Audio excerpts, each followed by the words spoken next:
Que el Señor de toda gracia nos continúe bendiciendo. Hoy vamos a tener una lectura en el libro de Jeremías capítulo 23, versículo 25 en adelante. Dice la palabra de Dios: Yo he oído lo que aquellos profetas dijeron, profetizando mentira en mi nombre, diciendo, soñé, soñé. ¿Hasta cuándo estará esto en el corazón de los profetas que profetizan mentira y que profetizan el engaño en su corazón?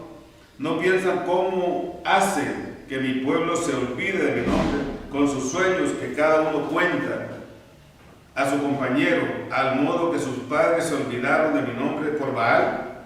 El profeta que tuviera un sueño, cuente el sueño, y aquel a quien fuere mi palabra, cuente mi palabra verdadera. ¿Qué tiene que ver la paja con el trigo? Dice Jehová. ¿No es mi palabra como fuego? Dice Jehová, y como martillo que quebranta la piedra. Por tanto, he aquí que yo estoy contra los profetas, dice Jehová, que hurtan mis palabras, cada uno de su más cercano. Dice Jehová, he aquí yo estoy contra los profetas que endulzan su lengua diciendo, él ha dicho. He aquí, dice Jehová, yo estoy contra los que profetizan sueños mentirosos y los cuentan, y hacen errar a mi pueblo con sus mentiras y con sus lisonjas. Y yo no los envié, ni les mandé, y ningún provecho hicieron a este pueblo, dice Jehová. Hoy vamos a hablar sobre una supuesta revelación y un supuesto sueño de parte de Dios que tuvo la señora Ana Maldonado. Y ella habla concretamente de las tetas de Dios y de los senos de Jesucristo. Entonces, como es algo tan burdo y tan ordinario, esto que esta señora relata, vamos a tratar de analizarlo a la luz de la palabra de Dios. Y lo primero que uno ve aquí en la escritura que acabamos de leer es que hay supuestos profetas que obviamente tienen sueños mentirosos y los cuentan, y lo que hacen es errar, hacen que el pueblo hierre delante de Dios.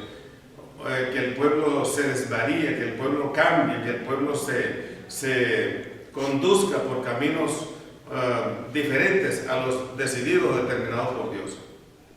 Entonces, yo quiero que antes de seguir analizando lo que dijo esta señora en relación con las supuestas tetas de Dios y los supuestos senos de Jesucristo, que miremos a partes del video en el cual ella relata su famosa experiencia. ¿Y saben qué es lo que significa Shaddai? You know what El Shaddai means? Una teta grande. It means a great big breast. ¿Y por qué se ríe? ¿Usted no ha visto eso en el espejo allá cuando usted se quita la ropa, o qué? Why do you laugh? Have you not seen yourself in the mirror? ¿A usted le da vergüenza? Or are you ashamed of yourself? Pero, ¿y qué tal de El Shaddai? So what about El Shaddai? Y el Shaddai es el carácter El Shaddai is the del character padre of the father y la madre. and of the mother. Porque para tener un hijo, Because in order to have a child, con permiso los hombres, excuse me men, perdón hermanitos, hermosos, queridos, yo los amo a ustedes también. excuse me precious wonderful men, I love you all also. Pero si tú But if you engendras un hijo can engender y tú le a pones child 26 cromosomas, and you put 26 chromosomes, te sale un hijo verdaderamente idiota. if you only have half the chromosomes, then you will have an idiot.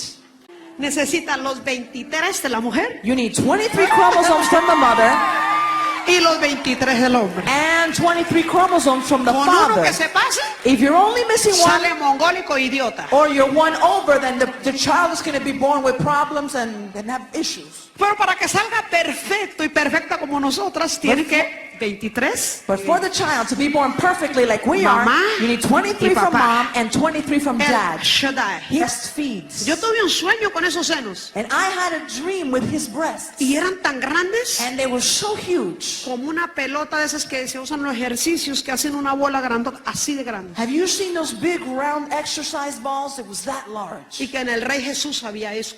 Hace unos años hubo en la ciudad de Popayán un mini congreso precisamente encaminado o relacionado con este tema que trata la señora Maldonado en este video. Supuestamente ellos se congregaron para analizar la naturaleza de Dios, a ver si Dios era masculino y femenino a la vez. Entonces, supe de ese congreso, pero más nunca, nunca tuve conocimiento de cuáles fueron las conclusiones a las cuales llegaron. Pero ellos iban concretamente a analizar de si Dios era femenino o masculino, o si tenía las dos naturalezas. Hay un libro escrito también por una señora de nombre Elaine Paine, que se llama La masculinidad en crisis. Y esta señora hace unos años, al publicar este libro, ella anotó lo siguiente. Dice que una visión llegó a uno de nosotros. Esto está en la página 67 en adelante, 67 y 68. Dice: una visión llegó a uno de nosotros, y en las palabras del compañero de oración que recibió la siguiente visión. Era de Dios como madre. Observe bien, dice: era de Dios como madre, embarazada con creatividad, lista para dar a luz. Esta visión parecía estar relacionada con la del grupo de oración. La creatividad en el vientre del ser en la visión estaba electrizada con energía, lista para reventar después, aparentemente efectuando la escena universal de la obra de Dios. Esta era la madre de Dios, mirando su rebaño, listo para respirar sobre nosotros como en el principio de toda creación. Esta era una imagen femenina y mi compañero de oración estaba desconcertado. Rápidamente ella pidió que oráramos por discernimiento. Al mirar a Dios como Padre, ella la había visto como madre. Esta visión ciertamente vino de Dios, dice aquí esta señora Payne. Él nos estaba hablando poderosamente acerca de Él mismo, un Dios en quien todo lo verdaderamente bueno está contenido, tanto lo femenino como lo masculino. Pensé acerca de la imagen de Cristo que yo había tenido solo unos pocos días antes, cuando terriblemente cansada lo había mirado a Él en oración. Había enfrentado una terrible maldad, habiendo estado involucrada en la liberación de un número de personas que estaban gravemente acosadas por los demonios a través de actividades ocultas. Totalmente entrenada como estaba, las fuerzas vitales en mí tenían una gran necesidad del toque renovador de Dios. Mientras miraba a Jesús buscando esta renovación, vi, entre comillas, lo escribe ella, vi con los ojos de mi corazón el fuerte pecho. O sea, más o menos el sueño que esta señora Maldonado tuvo, o que ella dice haber tenido. Dice esta señora Payne, dice: vi con los ojos de mi corazón el fuerte pecho y hombro masculino de Cristo, desnudo, bronceado, vital, con la fuerza humana física, como debió haber sido cuando él pensó acerca de Jerusalén y dijo: Jerusalén, Jerusalén, que matas a los profetas y apedreas a los que se te envían. ¿Cuántas veces quise reunir a tus hijos como reúne la gallina sus polluelos debajo de sus alas, pero no quisiste? Mientras oraba, la imagen del pecho y el hombro permanecieron, y reposé mi cabeza sobre su pecho, y fui fortalecida y renovada como sobre una madre. Eso fue como si fuera un niño pequeño acunado en los brazos de Cristo, Dios Hijo al mismo tiempo, y al cuidado de un Dios maternal, creador y sanador. Entonces esta señora agrega algo más, tuvo una experiencia más, dice que vio a Jesús, lo vio desnudo, un hombre fuertemente viril. Entonces, no sé, hermanos, esto es terriblemente, yo diría que no solo se sale de todos los parámetros morales percibidos, sino que además es bochornoso hablar de estas cosas, hablar en estos términos, pero también es bien sabido que por haber invalidado la palabra del Señor es tiempo de actuar. A los falsos profetas hay que desenmascararlos, sin duda. A los falsos profetas hay que hacerles frente. Y Dios quiere que eso suceda en esta época, porque juicio viene sobre la casa de Dios, y hay muchos autonombrados apóstoles y autonombrados profetas que no son ni lo uno ni lo otro, obviamente. Entonces ellos mismos se han designado como tales, y lo que están haciendo es descarriar al pueblo, desorientarlo totalmente de la pura doctrina, la sana doctrina. Entonces, esta señora Maldonado, tal como ustedes lo han visto y escuchado en el video que acabamos de pasar, o aparte del video que acabamos de pasar, dice que ella también tuvo un sueño relacionado y tuvo revelación además, tuvo revelación de las tetas de Dios, así, esos son los términos que ella usa. A mí como tal no me gustaría usar esos términos, pero esos son los términos que esta señora usa. Tuvo una relación en torno a las tetas de Dios y en relación con los senos. El seno de Jesucristo tuvo un sueño. Dice ella que vio, como ustedes lo escucharon y lo miraron, lo escucharon pues en el video, que ella dice que los senos del Señor eran tan grandes como esas bolas que usan, por ejemplo, los juegos, los parques, esas cosas. Entonces es algo terrible que realmente pues nosotros obviamente en nuestra condición de apóstoles y profetas no compartimos en ningún momento, toda vez que atenta contra la integridad moral de Dios y de su propia naturaleza. Hablar de Dios Madre y de Dios Padre, eso se sale de todo parámetro bíblico, eso desborda cualquier concepción bíblica sana que se pueda tener de Dios y su naturaleza. Ahora, lo que en el fondo persigue el diablo, porque esto es de origen satánico lógicamente, lo que en el fondo persigue Satanás con esto es darle un espaldarazo al homosexualismo, es darle como una patente de corso, como aprobación al homosexualismo, porque uno sabe normalmente que los homosexuales de por sí tienen un carácter indefinido, una personalidad indefinida. Entonces ellos, pues al escuchar tales apreciaciones como la que acabamos de ver, pues sin duda tratan de justificar su homosexualismo diciendo o pensando que es algo normal porque el que lo creó tiene las dos naturalezas. Eso es también hombre, pero es hombre y es mujer a la vez. Entonces, o tiene su naturaleza masculina y su naturaleza femenina. Entonces, sin duda, estas concepciones diabólicas se están dando al seno de la iglesia como tantas otras corrientes doctrinales inmundas, falsas y mentirosas. Entonces, para desorientar a la iglesia, para llevarla lógicamente a la condenación, porque esto se aparta totalmente de lo que es la concepción bíblica ortodoxa o genuina.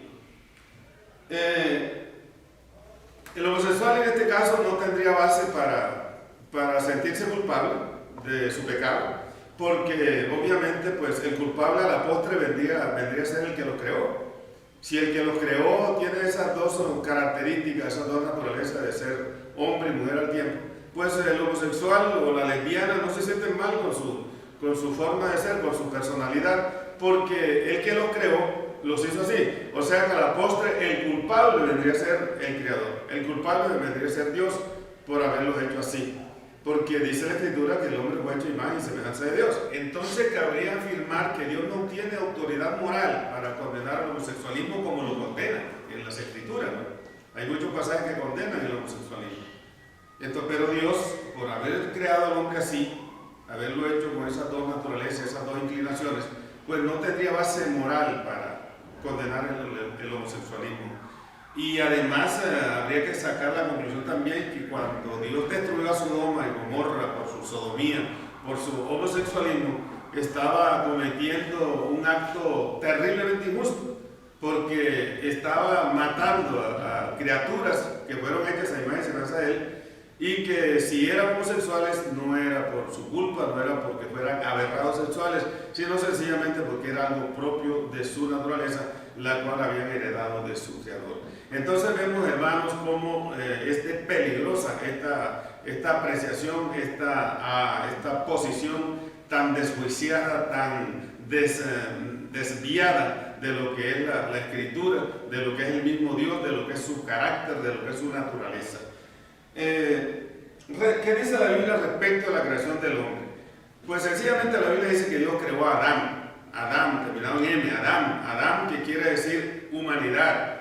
O sea que cuando Dios habla de Adán, especialmente se refiere a la humanidad, no a un género especialmente masculino, sino a la humanidad. De ahí que la Biblia diga en Génesis 5:2, por ejemplo, que Dios los llamó a ambos, al hombre y a la mujer los llamó Adán.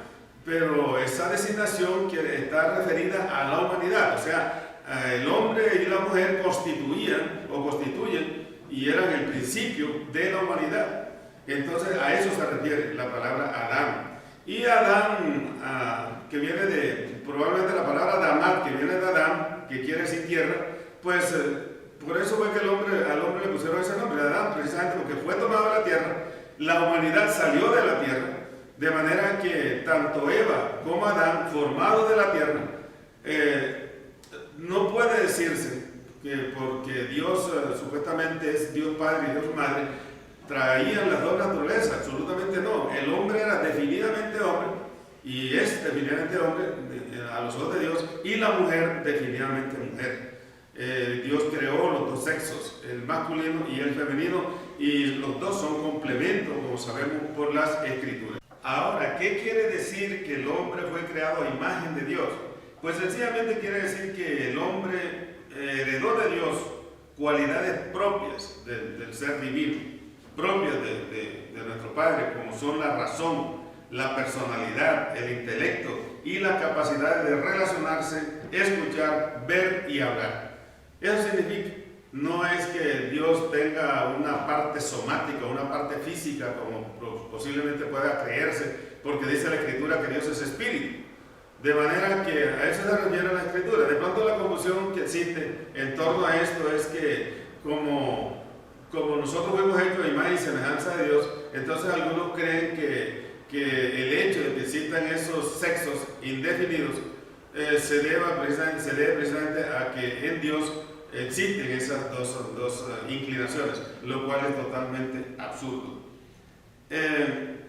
Los profetas, entonces uno hoy, al ver la cantidad de perjuicios, o sea, el perjuicio grave, mayúsculo, que está sufriendo la iglesia evangélica de parte de estos supuestos profetas y supuestos apóstoles, entonces, como es algo tan grave, uno se pregunta, ¿dónde están esos profetas que supuestamente están profetizando en el nombre de Dios?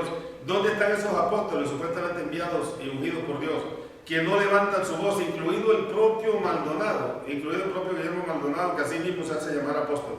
¿Por qué no ha levantado su voz? ¿Por qué no ha levantado, no ha hecho ver o no ha hecho notoria su autoridad en contra de este espíritu jezabelítico? Porque sin duda se trata de un espíritu de Jezabel que se ha metido a la iglesia del Señor, tratando de desquiciarla, tratando de debilitarla con estas falsas inclinaciones, con esta falsa doctrina, con estas apreciaciones mentirosas.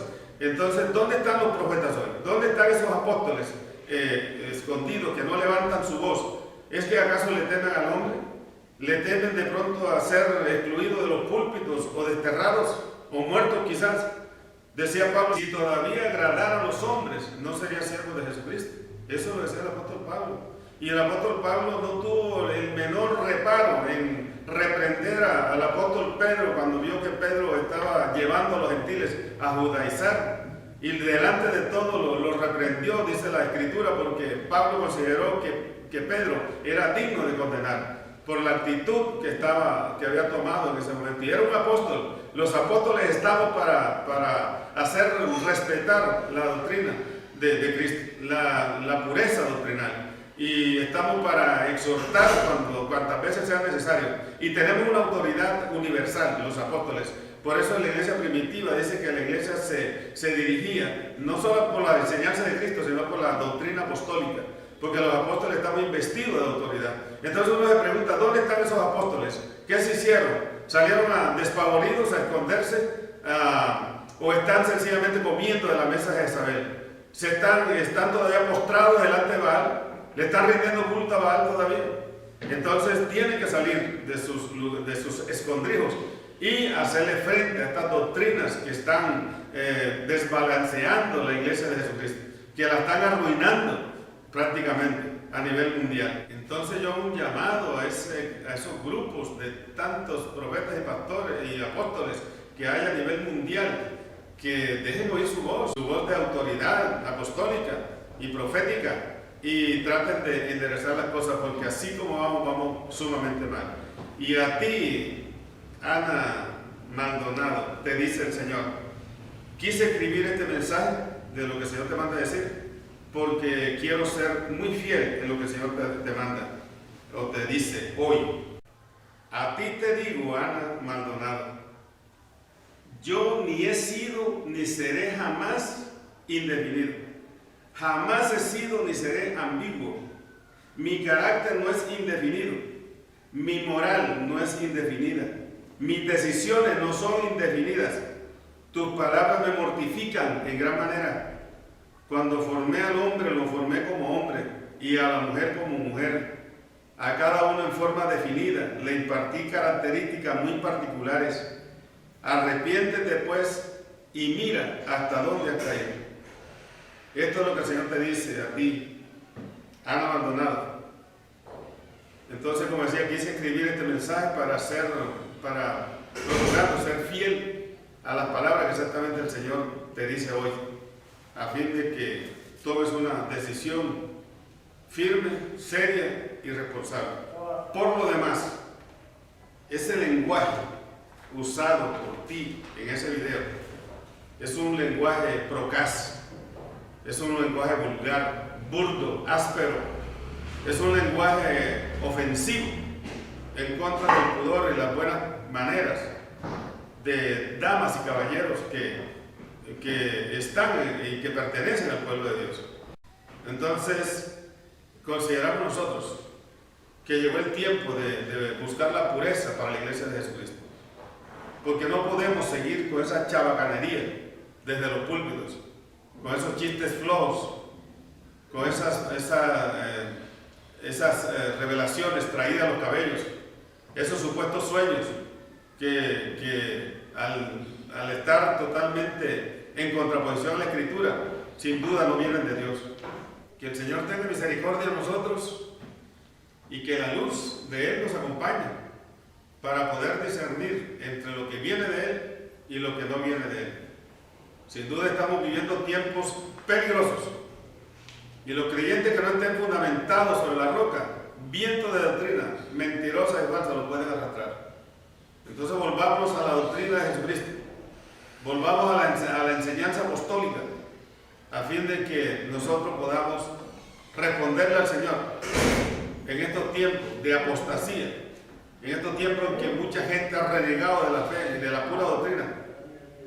Entonces congreguémonos en torno a una sana concepción, volvamos a esa fuente primaria, esa fuente de la iglesia primitiva, a fin de que el Señor se agrade en lo que estamos haciendo, para la gloria, honra, alabanza de su nombre.